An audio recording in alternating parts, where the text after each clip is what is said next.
ರಾಜಕಾಲುವೆ ಜಾಗದಲ್ಲಿ ಕೊರಗಜ್ಜ ದೇವಸ್ಥಾನದ ನಿರ್ಮಾಣ, ಆದ್ದರಿಂದ ಕೊರಗಜ್ಜ ದೇವಸ್ಥಾನವನ್ನು ತೆರವುಗೊಳಿಸಿದ್ದಾರೆ. ಮೈಸೂರಿನಲ್ಲಿ ಇರುವ ಕೇರ್ಗಳಿ ಎಂಬ ಊರಿನಲ್ಲಿ ಸ್ವಾಮಿ ಕೊರಗಜ್ಜನ ದೇವಸ್ಥಾನ ಇತ್ತು. ಇದು 2 ವರ್ಷದ ಹಿಂದೆ ನಿರ್ಮಾಣವಾಗಿತ್ತು. ಒಬ್ಬ ಗಾರೆ ಕೆಲಸ ಮಾಡುವವರು ಇದನ್ನು ನಿರ್ಮಾಣ ಮಾಡಿದ್ದರು. 2 ವರ್ಷ ಸತತವಾಗಿ ತುಂಬ ಚೆನ್ನಾಗಿ ದೇವಸ್ಥಾನ ಇಂಪ್ರೂವ್ ಆಗಿತ್ತು. ಆದರೆ ಇವಾಗ ದೇವಸ್ಥಾನವನ್ನು ತೆರವುಗೊಳಿಸಿದ್ದಾರೆ. ಇದಕ್ಕೆ ಕಾರಣ ಏನಂತ ಹೇಳಿದರೆ, ರಾಜಕಾಲುವೆ ಜಾಗದಲ್ಲಿ ಈ ದೇವಸ್ಥಾನವನ್ನು ನಿರ್ಮಾಣ ಮಾಡಲಾಗಿತ್ತು. ಆದ್ದರಿಂದ ಕೋರ್ಟಿಂದ ತೀರ್ಮಾನ ಬಂದಿದೆ ಈ ದೇವಸ್ಥಾನವನ್ನು ತೆರವುಗೊಳಿಸಬೇಕೆಂದು.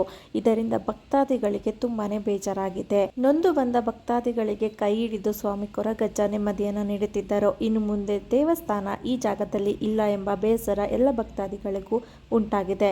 ಇದ್ರ ಬಗ್ಗೆ ಹೆಚ್ಚಿನ ಡೀಟೇಲ್ಸ್ ನನ್ನ ಯೂಟ್ಯೂಬ್ ಚಾನಲ್ನಲ್ಲಿ ಅಪ್ಲೋಡ್ ಮಾಡಿದ್ದೀನಿ. ಹೋಗಿ ಚೆಕ್ ಮಾಡಿ. ಇಷ್ಟ ಆದರೆ ಲೈಕ್, ಕಮೆಂಟ್, ಶೇರ್ ಮಾಡಿ. Thank you.